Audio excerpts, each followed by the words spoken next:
This is Boxing Tickets, and we are delighted to be joined all the way in Las Vegas. I'm correct, Las Las Vegas here. Vegas with the Matador Matthew Tyndall. First of all, obviously, Happy New Year to you. Obviously, I think you've obviously spent the tail end of 2024 in America. You haven't seen Irish soil in 2025 yet, but like obviously when you get back to winning ways there, obviously you said that obviously you were going over to train with Wayne McCullough. I guess Yeah, the burning question is, how are you enjoying it so far? man, happy New Year to you too, Stephen. And yeah, I love it here. It's unbelievable. Like it's just mixing it with like everyone is so nice over here, but you're mixing it with like so much different styles and inspiring. Like I'm sparring so much. Like yesterday or Tuesday I was sparring in top rank. Yesterday I was sparring, and today I'm sparring again. Like it's just constantly just getting rounds in. And as what like Wayne was telling me, it doesn't matter what size they are or how small they are. He said you're getting them with everyone, like from 130 to 155 or 56 or something. He said you'll do spars with everyone. Like so, like us on Tuesday, I was supposed to spar an Olympian. He was at the last Olympics for India, and he's just signed for top rank. And like he fights at 154, and then I was like, yeah, I'll spar him, but they ended up sparring someone. They said they wanted someone bigger and too small for them. Because I only fight at 147 so far. So then I sparred at 2 or 3 no pro. And I think he was a harder spar to be honest because he was one of those tough lads. But I dug through and I got through it and I finished really strong. I think he thought he was gonna have an easy day with me, but I found the dog in me to keep going and push through, and I made him realise that I wasn't just a walk in the park. Like, and that's what this is bringing out of me over here. Like, in some ways, for you, does it sort of, we sort of spoke a wee bit there before we obviously came on online, obviously just to catch up. But like, do you feel like it's as if you're starting out again? Like, obviously you're 8 fights in, you're not even a pro 18 months yet. Like, has this opened your eyes? Sort of, sometimes people go to America and they see, there's so many fighters over there. Like, you could probably every sort of style of fighter you could see within a week, sort of in a gym. Like, has your eyes been totally opened up to boxing again? 100%. Like it's a big wake up call over here. Like compared to like I'm not saying there's no good fighters back home, but like these lads are just on a complete different level. Like if you're not ready or if you're not awake, they'll put you to sleep. And that's the way I like it. I don't like being lackadaisy. I like having to be sharp and being awake because back home, like I'm not saying nothing bad about back home, but there's not enough of them lads. You know what I mean? Like there's only a handful of lads back home that are really really good, but yeah, over here they might have a name, but they might not have a name.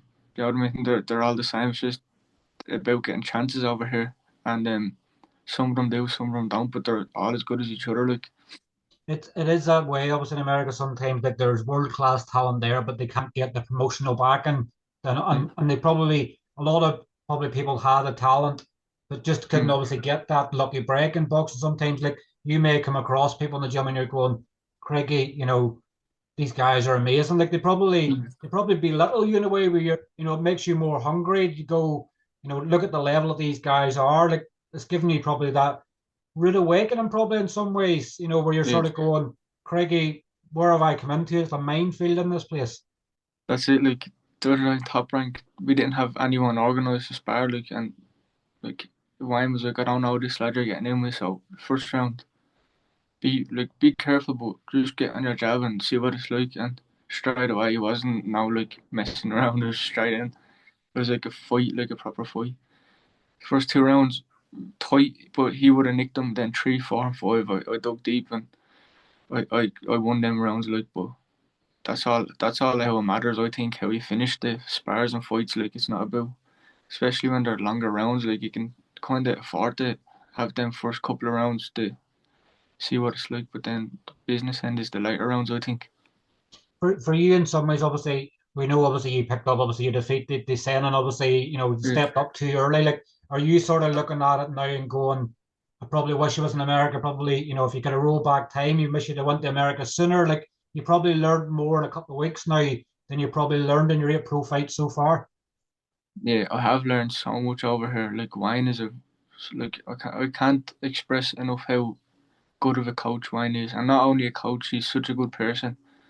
He's helping me so much, and even his wife and his daughter, they're such lovely people. Like they're just always like asking me, am I like just making sure I'm alright.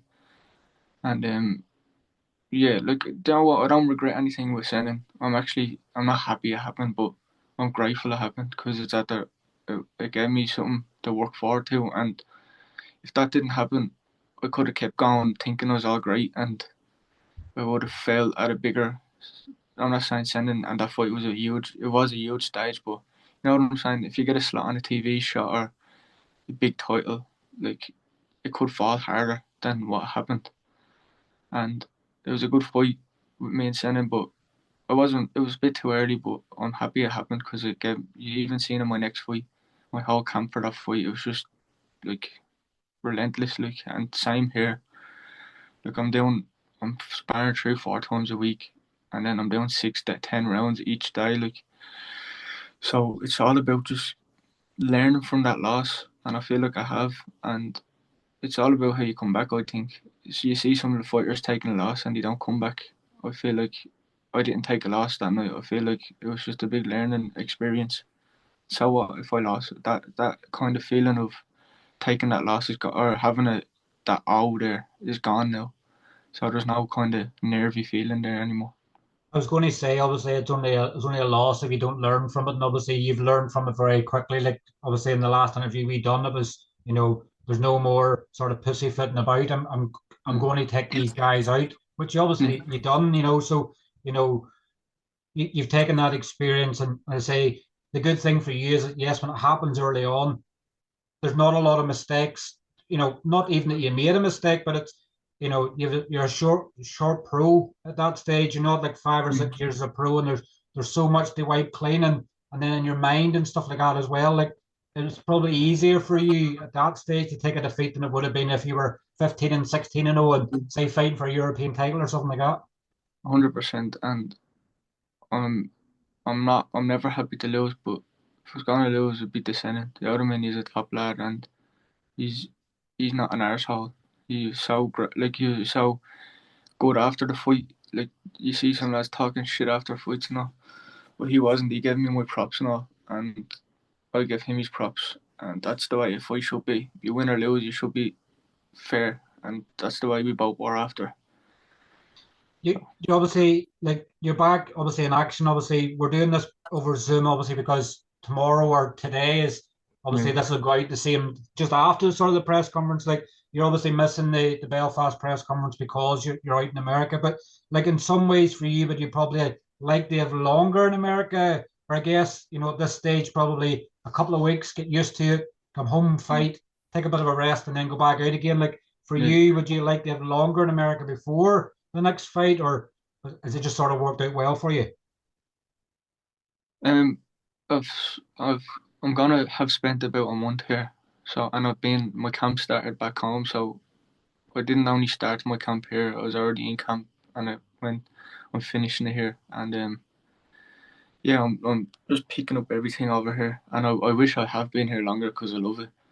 I genuinely do love it. It's such a nice place. People think Vegas is just gambling and partying. It's not like I'm about half an hour away from all that. I'm in like the little suburb part of it, and it's lovely. Like I love it here. It's just real calm, and like there's no madness. It's just chill out here, and that's why I like it. I like doing my training, going home, even just going for a walk. So I love it. Yeah, I wish I had longer hair, but I don't. I'll come home, fight, get the win, stay for my brother's fight the week after, and then hopefully I'll fly back over then, start my camp for April.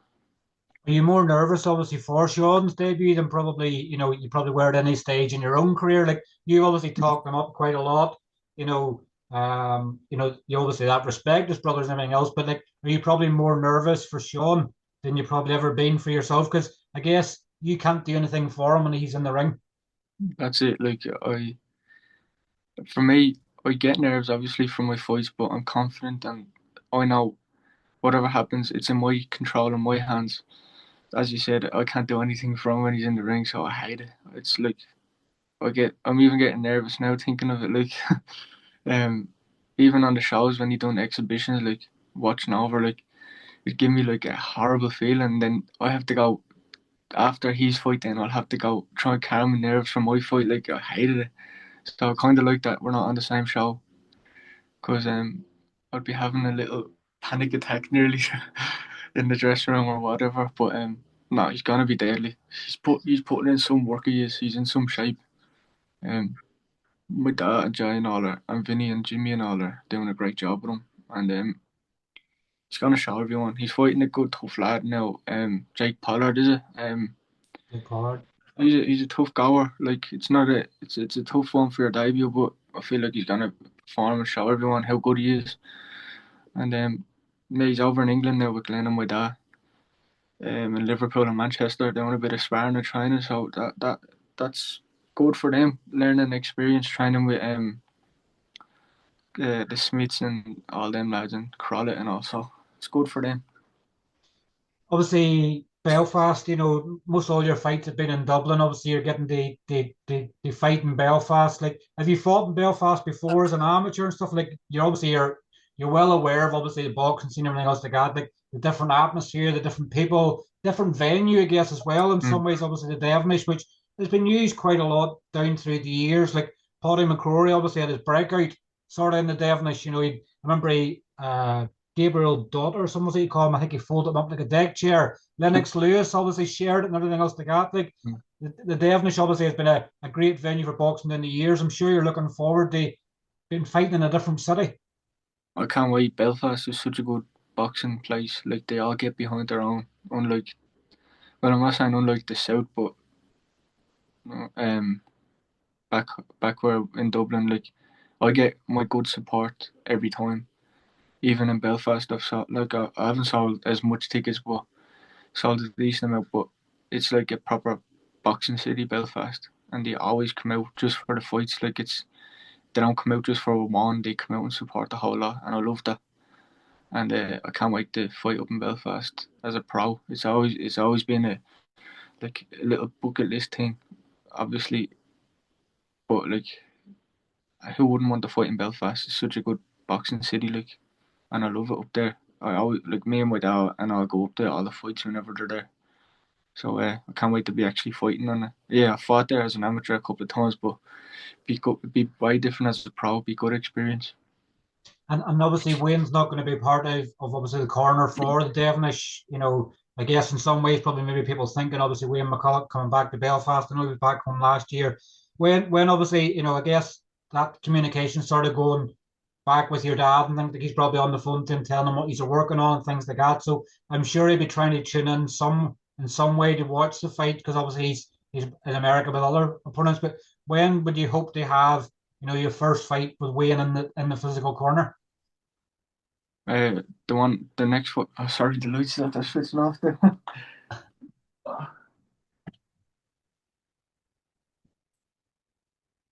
There's a timer. Um, It's been on for too long. I was saying there, so when would you like to physically, when would Wayne ideally be in the corner, obviously, for you? Sort of, I guess, the yeah. reking. The next fight after this in April. That's when he'll be over here. Well, over in Ireland with me. Yeah. Hopefully there's a big fight there. Um, I can't say anything yet, but I'll let Jay do his business, and then you will all know the what the news is then. But all that I need to focus on is February first. But yeah, that's when Wayne will be over with me for that fight. So you're ideally obviously getting obviously a warm up, obviously to get things sort of in motion for 2025. And then I think obviously Jay said obviously, it has to be a big fight. It sort of has to be sort of domestic sort of style fights. I don't want you getting into trouble. And you obviously know as well as I do that Jay gives me abuse on the daily. So we don't want to be getting ourselves into any bother and us calling us names, but obviously I guess it's something to look forward to. What can Yeah. we sort of expect, from you, obviously, on the 8th of February? Like, obviously, we know that things have changed for you now, and you're saying I'm going out there and it's destruction mode. Like, what are we going to see sort of anything at Wayne's implemented different into your boxing, or is it probably maybe too soon to see some of that? I think you'll see little glimpses, but I think obviously only 4 weeks with him is a short period of time, and I think you'll need it more than just that. But I think some of the stuff he's teaching me already is coming into my play and sparring, so like he's very defensive minded, and I like that. But he's a very aggressive, defensive minded fighter, and he's everything he's teaching me has been taught. He got taught by his old coach what's his name, Eddie Futch. So like I'm not saying I'm coached by Eddie Futch, but you know what I mean. Wayne's just he's so intelligent. I don't think he gets the recognition of how intelligent he is as a coach. Um, yeah, like we've clicked so well as well. He's such a nice man, and yeah, I'm learning so much. Like it's just all like getting in there, defending, and then land your shots. And the way I would fight is like land my shots and get out, and then look. But now I'm just learning to land them heavy shots and stay there and land more. And if I see them move or whatever, get on them and keep on them. Like that's why my sparring's been like it's just real pressure and loads of shots and all. Like so, it's a big different style. Not really different style, but I'm not moving as much anymore on the back foot, and that's why I think I've always wanted it to be because I feel like I do have a bit of power, and it's just about letting the hands go and hurting them. And that's It, what Wayne's helping me with. it's obviously it's a big honor. Like I know Wayne for years, obviously when I've spoken to him and stuff in the past, he's always wanted an Irish fighter. You know, Eddie obviously taught him his traits. Wayne Mm, obviously then has them, and he wants an Irish fighter to pass them on to. So it must be a big compliment for you. They say, they look down through the years. I can't off the top of my head, I can't think of how long Wayne's retired. Like he mm. started probably Eddie in the early '90s. So this is over 30 years. He's sort of been waiting to Yeah, sort of 22 have years. someone to follow behind him. So like Yeah, it's a huge honor probably for you in some ways to have the Eddie Futch ways from what he yeah, trained Wayne now yeah. passing on to you. 100%. It's such an honor. Like he's like every day in the gym. Like I'm literally there 20 minutes before training every day, talking to him about everything. And then I'm there about an hour after training every day, talking to him about everything. Like I'm taking everything in, even if it's something to do with boxing or not. If it's just about life, I'm just listening to everything because he's been through everything. So it's just such an honor to listen to his stories and everything, every bit of information he has for me. It's just all coming in and staying there because I know the man's done everything. He literally medal at the Olympics, world champion, pro, like Commonwealth Games champion, everything. He's done everything. So I'm taking every bit of advice off him, and I love it. I look like it's just I feel like it's a no-brainer to come over here. Like Are you still in awe of Wayne? You still sort of having to pinch yourself, obviously, because I know you've been over there and you trained with him mm. before in the past, but are you still like sort of pinching yourself, going, "I'm being trained by the pocket rocket"? Like, are you sort of in that mode now where you can sort of have a laugh and a joke, and you forget the environment you're in? Honestly, he's at the start like you're like, oh my god, being trained by Wayne. Like it's crazy. Like, but then straight away from the first day, he brought me in. He showed me all around his house, like his little setup with the gloves he used against Prince Morales, his fight shorts that he won the world title in, his WBC belt, the Ring Magazine belt. I've showed me everything that he has, like, and like he just made me feel so welcome. And then now we're just like, just like I've not, we've been together for years. That's how easily it's been to click with him. And yeah, like he's a funny character. Like he takes a piss out of everyone, but he's really loyal, and that's what I like. That's all he asks for back as well, loyalty. So yeah, it is. Sometimes you're there looking, and then you're like, that man's done everything that I'm aiming to do. So yeah, it's a bit of a situation where you just have to kind of respect everything he says. Because I feel like he won't just say something. He's a very honest person. He won't just say something to kind of Joe, some people where they're saying stuff, oh, you're doing deadly or whatever, he'll just say it straight up, like, you need to do this, you need to work on this, and that's why I like it. I don't like people sugarcoating stuff. I like it being said straight up, and that's the way he is, and that's why I like it. Obviously, the week after your fight, Senan obviously is defending obviously the Irish title against Deco. It's another one of them, like when you and Senan fought for the vacant belt, these were two friends. Yeah, Senan and Deco were friends as well. Like, I don't want to put you on the spot because I know that you're friendly with both and stuff as well, but you'll be obviously an interested spectator in some ways. Not that you're maybe looking at the winner or anything like that, but you've sort of been an Mm. interested spectator just to be able to watch the boxing because a lot of these shows you've been at, you've either been preparing for a fight or you've been away with friends and family and stuff afterwards. So be able to Mm. sit down and enjoy it. Like, what's your sort of thoughts on it? Like, is it sort of one of them fights where somebody has the right tactics on the night? Is it probably that close? That's it. Like it's honestly, I keep going from.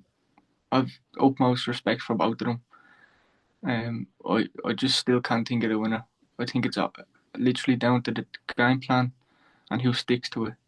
And I know after being in with Senan, I know he can do that because he done it to me. And so that's something that is a big plus for Senan. He knows how to do it and go out and implement the game plan. But Deco, he's such a good fighter. Like he's so skillful. He he's he looks very dedicated right now, and that's something that he probably hasn't had. I'm not disrespecting him, but he said it himself. Mm. But he looks very dedicated right now, so you don't know. You just don't know. Like it's there's two scenarios in my head. Like one could do this and one could do that. So honestly, it's a 50-50 for me. I don't know. I'll just have to see. But I'm excited to watch it. I'm just thinking the only winners, obviously, those that are there at watch. Yeah. It's the fans stuff that's there on the night. That's the only winner. Like it's similar to obviously the your fight with obviously saying Mm. there's no loser in that fight. Like it takes balls, it takes credit for stepping into fights like that. Like you're nearly like a circus sort of clown, sort of you're a paid entertainer. You're there to entertain, and obviously Mm. that's what it will do. The two of them will entertain, and everybody will get their values worth on the night. 100%. Now, hopefully, it's not a stinker of a fight and we all get there. No, it won't be. Sending style and Declan's not a. Declan has a good little style too. Like it's not like a. It's not on the back foot. He goes for. He dropped Jake Tinkling and all. Like he goes for it. So it's gonna be a good explosive fight. Just whoever gets going, and that's the way it is. Like and I wish the best for both men. I hope they all come out safe and all, and it'll be a great fight. And Definitely. Well, look, Matthew, it's great to get to catch up with you. Obviously, I don't want to keep talking and talking about things and stuff coming up because I'm going to see you obviously in a couple of weeks in Belfast, yeah, obviously for your fight. We know your day's only getting started now, and you've yeah. obviously all your training and sparring and stuff like that. But thanks for going on having a chat with us. Thanks very much, Steve. We'll see you 3 weeks today. Is it? You'll actually 3 weeks. be well. 3 weeks today as we're doing this. It'll be your weigh-in day. But Yeah, three yeah, weeks today from everybody else watching it tomorrow will be fight night. So we yeah. don't have too long left to wait. Oh, not too long now. I can't wait. Can't wait to get back in the ring and just get going for 2025 for a big, huge year. And the opponent I'm fighting isn't a stiff either. Like he's 16 wins and 4 losses, so it's a good step up again. And that's what I want. These fights where I can't just switch off. Yeah, well, listen, thanks very much for your time. Enjoy the rest Thanks of your very day. much. And we'll Same see to you. you in a few weeks' time. Yeah, we'll do it. Thanks very much. Cheers, Matthew. Take care. Right, yeah. Thanks. Bye Right. bye. Bye bye. Bye.